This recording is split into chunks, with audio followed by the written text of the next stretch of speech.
Seeking her own safety from the tyrants, in her sadness she kept moving, giving freedom to her people and banishing foes. A warrior, Urania, the wings of Mewni. Urania Butterfly, the wings of Mewni, the first day queen. Born Spleenax 4, 16 BN. Died Mondan 4, 44 AM. Reigned 0 AM to 21 AM. Married to Falcon Redbird. Children, Estelaria Butterfly, Red Wolf Butterfly, and Jokina Butterfly. Urania Butterfly was born on Spleenax 4, 16 BM to her mother Infinita Butterfly and her father Sajin Butterfly, was a peasant in a small human settlement. She had her grandmother's brown hair and her father's green eyes. This was at the time where Mewni was under monster control, and as such, the humans lived in remote places away from monsters. Infinita Butterfly was a seamstress by trade, and as such, Urania enjoyed embroidery as a hobby when she was young. She lived with Infinita, Sajin, and her paternal grandmother, Celine. Urania enjoyed listening to Celine's gossiping and stories as a child, and was interested in the past. She taught herself to read, and then taught her family to do the same at age 8 after much trial and error, and quickly rushed to find any record of history for the humans. Urania ran into the woods and discovered a map that she copied that led to a temple one day, and kept it close to her, feeling a strong attachment to it. One day, Urania went back home after a day of exploring with some hunters from the village, only to find the village being razed to the ground by monsters. Almost everybody in the village was killed, and Urania, along with a small group of spiders, including 3 of the hunters and her friend Isis Cross, fled into the forest. The villagers formed an inseparable bond, sharing their grief and struggles together and always having each other's back. Urania showed them the map, saying she'd been drawn to it, and Isis asked if it was a good idea to follow it. The next day, they went back to their forest and started their journey. It was a long journey, but at the end, they found an old temple with a ruined ancient settlement around it, and a young boy called Winter Flowers broke the seal.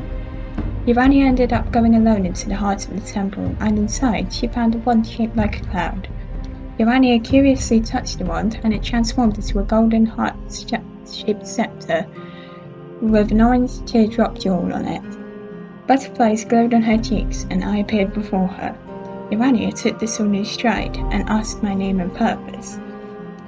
Urania gathered her friends in front of the temple, and showed them the wand, and I introduced myself to her friends. Isis seemed intimidated by me, but they all seemed soothed by Urania's trust in me. Then Urania and her group were attacked by wolves, and Urania used magic for the first time, and made her first spell, Syrup Tsunami Shockwave. Urania then fainted due to exhaustion from using magic, and Isis made sure she was safe and warm as they waited for her to wake up. Urania continued to practice spells, and made many spells before finding a transformation spell. The War of Mewni dependence came, and her gem was found in the noble houses of Mewni: Falcon Redbird, Orion Stone, Isis Cross, Golden Fields, and Winter Flowers. At this time, Urania's cheek marks became permanent and light orange. When the war came to an end, Urania was crowned Queen of Mewni with all of her generals in attendance. Urania was married to Falcon Redbird 2 years later, with Isis serving as her maid of honor. 2 years later again, on the starry night of Mondan 3, 4 AM, Urania gave birth to a baby girl with Falcon in attendance. Her eyes were the same purple as her father's, and she bore purple 5-pointed stars on her cheeks. Urania named her Estelaria, after the sparkling night she was born on. When Estelaria showed starry purple hair, Urania was shocked, but loved her daughter even more for it.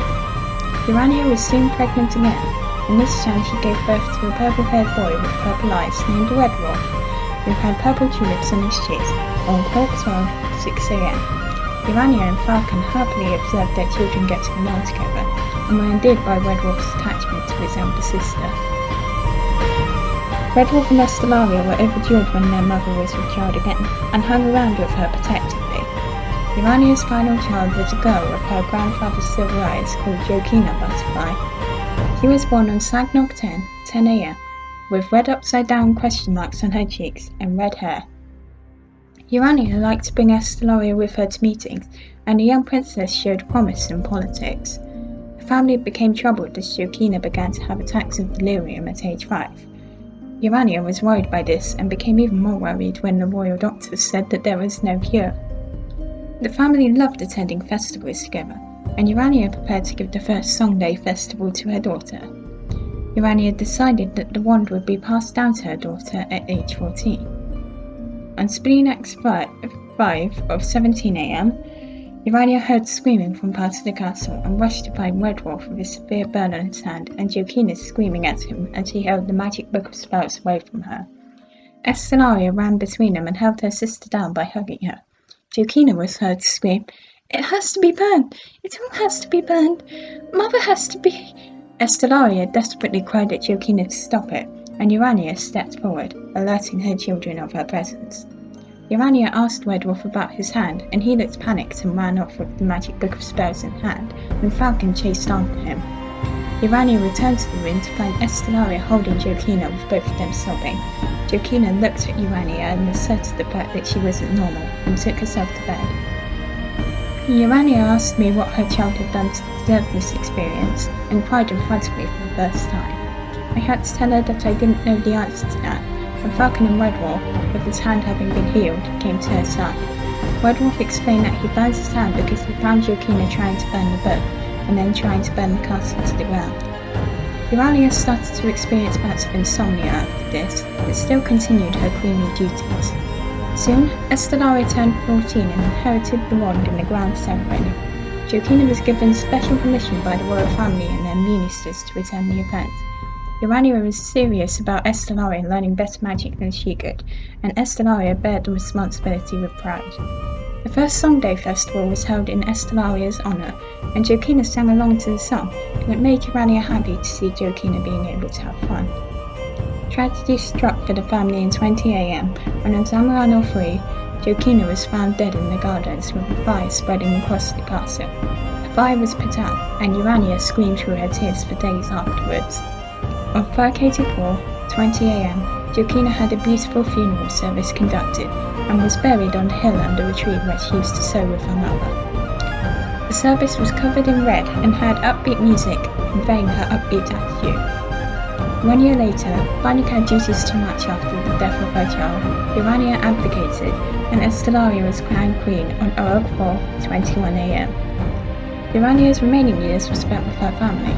She was known for being fiercely protective of her son and daughter. Urania's happy speech when Estelaria married Jet Ravenwood was one to remember, and it reminded everyone of the assertive but kind nature that had allowed the forming of Mewni.